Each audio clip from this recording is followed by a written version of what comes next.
memulai pelajaran, alangkah lebih baiknya kita berdoa menurut agama dan kepercayaannya masing-masing. Berdoa dimulai.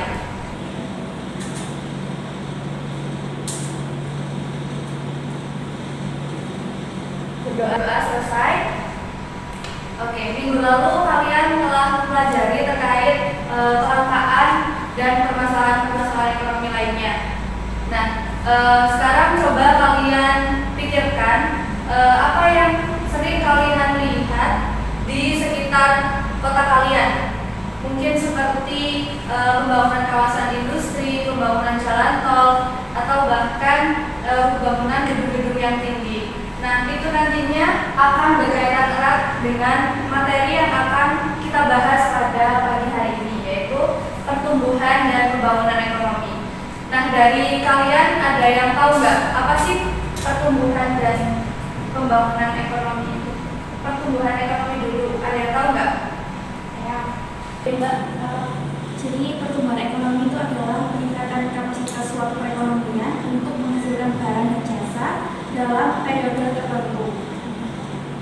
Ya, jadi jawaban dari Mbak Febri sangat tepat ya. Boleh diberi aplaus dulu.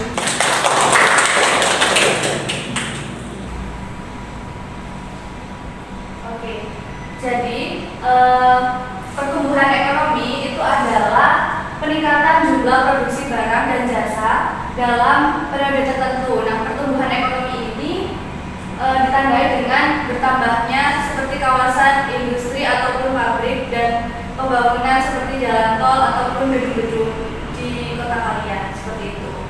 Nah, untuk contohnya sendiri bisa dilihat di samping, itu merupakan gambar dari pembangunan kawasan industri. Ada yang mau ditanyakan sebelum kita lanjut?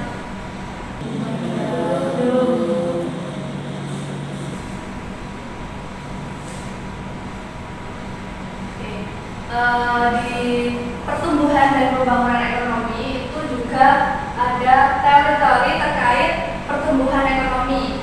Nah, teori yang pertama ini merupakan teori ekonomi klasik, pertumbuhan ekonomi klasik, di mana tokoh-tokohnya itu ada 3. Yang pertama ada Adam Smith, David Ricardo, sama Robert Malthus. Nah, di teori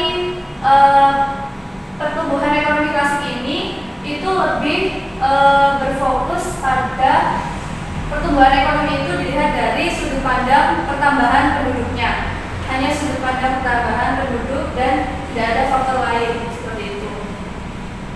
Bisa dipahami? Bisa. Oke.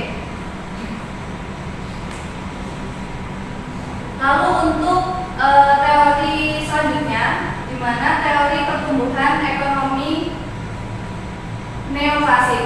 Nah, di teori ekonomi neoklasik ini itu lebih memperhatikan hal lain, di mana yang tadi itu kan pertumbuhan ekonomi cuma dilihat dari pertambahan penduduk saja. Nah, di sini pertumbuhan ekonomi itu dilihat dari segi seperti kewirausahaan dan investasi, seperti itu. Jadi di pertumbuhan ekonomi neoklasik ini mempertimbangkan selain dari pertumbuhan ekonomi, pertumbuhan penduduk tersebut.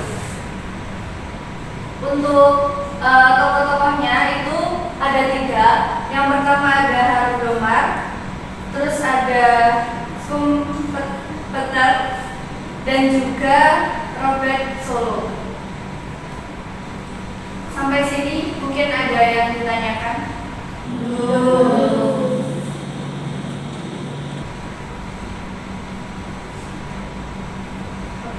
Mungkin sebelum kita lanjutkan tadi membahas pertumbuhan ekonomi. Nah, sekarang ada yang tahu nggak terkait pembangunan ekonomi? Jadi pembangunan ekonomi itu adalah suatu keadaan kenaikan GDP sama GNP di suatu negara, dan hal itu juga mencakup kenaikan taraf hidup dan juga distribusi pendapatan di suatu negara itu lebih seimbang. Oke, jadi jawaban dari teman kalian itu benar, bisa diberi aplaus ya. pembangunan ekonomi itu merupakan peningkatan GDP dan GNP suatu negara yang peningkatan tersebut itu diiringi dengan peningkatan kualitas masyarakat di suatu negara tersebut seperti peningkatan kualitas kesehatan seperti itu. Terus juga untuk contoh dari pembangunan ekonomi sendiri bisa dilihat di gambar itu yang di atas merupakan pembangunan jalan tol serta modal transportasi, dan yang di bawahnya itu merupakan pembangunan di aspek pendidikan.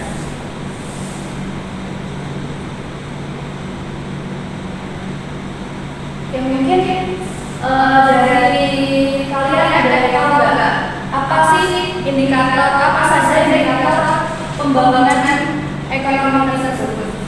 Salah satu saja.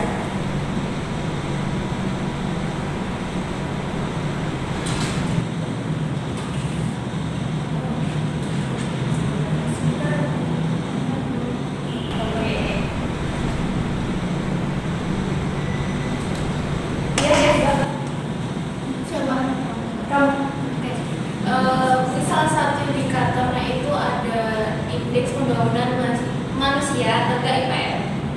Oke, jadi jawaban dari Mbak Eria itu benar. Salah satu indikator dari pembangunan ekonomi itu ada IPM. Nah, apa saja sih indikator pembangunan ekonomi tersebut? Oke, yang pertama itu ada struktur ekonomi. Nah, struktur ekonomi itu merupakan perubahan sektor yang menyumbang kontribusi terbesar dalam pendapatan suatu negara. Contohnya adalah pergeseran dari sektor pertanian yang tradisional menjadi sektor sektor industri. Terus indikator yang kedua itu ada pendapatan per kapita. Nah, jika pendapatan per kapita itu semakin naik, maka pasti perekonomian tersebut akan naik juga. Terus indikator yang ketiga ada ya IPM seperti yang dikatakan Mbak Eria tadi. Itu IPM merupakan bagaimana penduduk itu dapat mengakses hasil pembangunan dalam memperoleh pendapatan, kesehatan, pendidikan, dan lain sebagainya.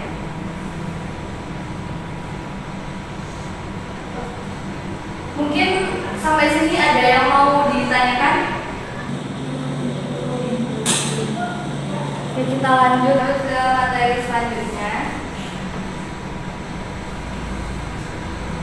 Selanjutnya ada masalah pembangunan ekonomi. Nah, di masalah pembangunan ekonomi itu ada kemiskinan, terus juga ada pengangguran, ketimpangan pembangunan, kerusakan lingkungan, dan infrastruktur yang kurang memadai, serta pengelolaan sumber daya alam yang buruk dan rendahnya kualitas pendidikan dan SDM. Seperti itu. Mungkin sampai sini ada yang mau ditanyakan? Belum. Oke, kalau belum, saya akan membagi kelas ini menjadi 2 kelompok. Nah, di mana satu kelompok itu akan berisi 4 orang. Nanti studi kasus yang akan kalian bahas itu saya kirimkan di grup. Nanti bisa diakses dan dibaca. Nanti kalian diskusikan terkait apa saja masalah utama yang ada di link tersebut, terus penyebabnya itu apa, dan solusi dari kalian itu bagaimana. Mengerti? Mengerti.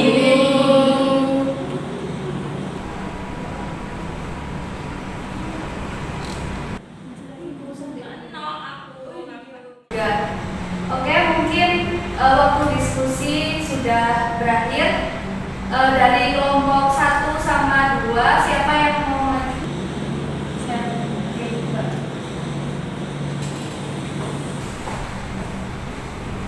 Jadi dari hasil diskusi, jadi ketimpangan ekonomi antara kota dan desa di Indonesia disebabkan oleh perbedaan akses terhadap infrastruktur pendidikan dan peluang kerja. Jadi misalnya tingkat kemiskinan di pedesaan itu 13,12%, lebih tinggi dibandingkan perkotaan sebesar 7,88%. Nah, untuk ketimpangan ini terjadi karena yang pertama distribusi sumber daya. Jadi investasi lebih banyak terkonsentrasi di daerah perkotaan dibanding pedesaan. Lalu ada akses yang terbatas serta urbanisasi. Nah, dampaknya ini berdampak pada kualitas hidup yang rendah. Masyarakat desa memiliki keterbatasan dalam memenuhi kebutuhan dasar seperti pendidikan dan kesehatan. Lalu ada ketergantungan ekonomi. Jadi desa ini sering bergantung pada kota untuk peluang kerja, sementara kontribusi ekonomi lokal tetap stagnan.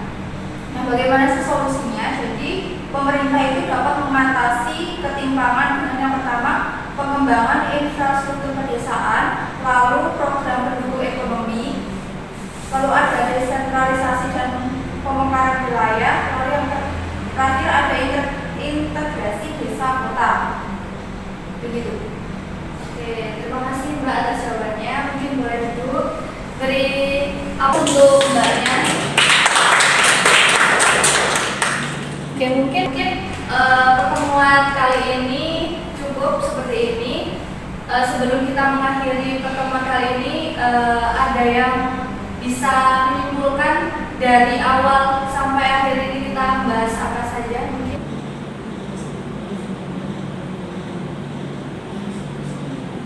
Ada yang menunjukkan?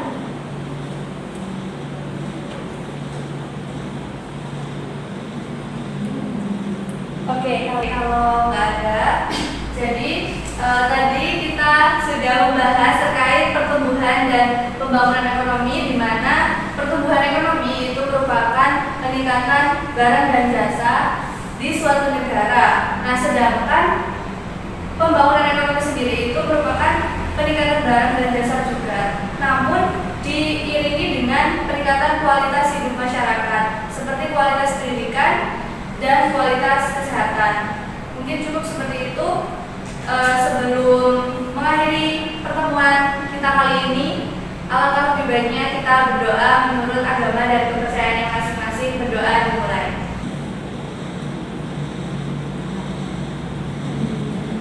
Berdoa selesai. Assalamualaikum warahmatullahi wabarakatuh.